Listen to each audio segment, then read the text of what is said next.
বিদ্যুৎ অফিসে চাকরি লইতে যাইতাছি, কি হয় কে জানে, চাকরি কি পামু? আর এবার চাকরি না পাইলে ঘরে তুমি বাইর করে দেব, বাবা কইছে। দেখি কি হয়। স্যার, ইন্টারভিউ দেওয়ার জন্য এক পো আইছে, তারে কি পাঠামু?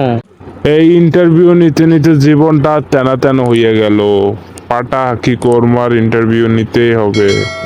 এই আপনি নি বিদ্যুৎ অফিসে চাকরি ইন্টারভিউ আইছেন? হ্যাঁ স্যার, আমি ইন্টারভিউ দিতে এসেছি। এই আপনি যে বিদ্যুৎ অফিসে চাকরি চাইতে আসলেন, আপনার চাকরি দিমু কিভাবে? কেন স্যার, কোনো সমস্যা?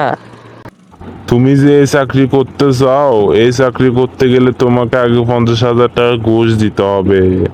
তুমি কি দিতে পারবা? হ স্যার, আমি দিতে পারমু। টাকা যখন দিতে পারবা, তোমার চাকরি ফাইনাল।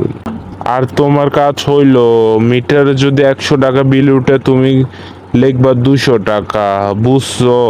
এভাবে কারেন্টের বিল তুলতে হবে তোমার থেকে। আরে স্যার, এটা করলে তো পাবলিক আমাকে মারবে। আরে না, তোরে মারবে না। আর তুই যত বেশি ধান্দা করতে পারোস, তোর বেতন ততই বাড়বে। যা, কালকে থেকে চাকরিতে এসে যাইস।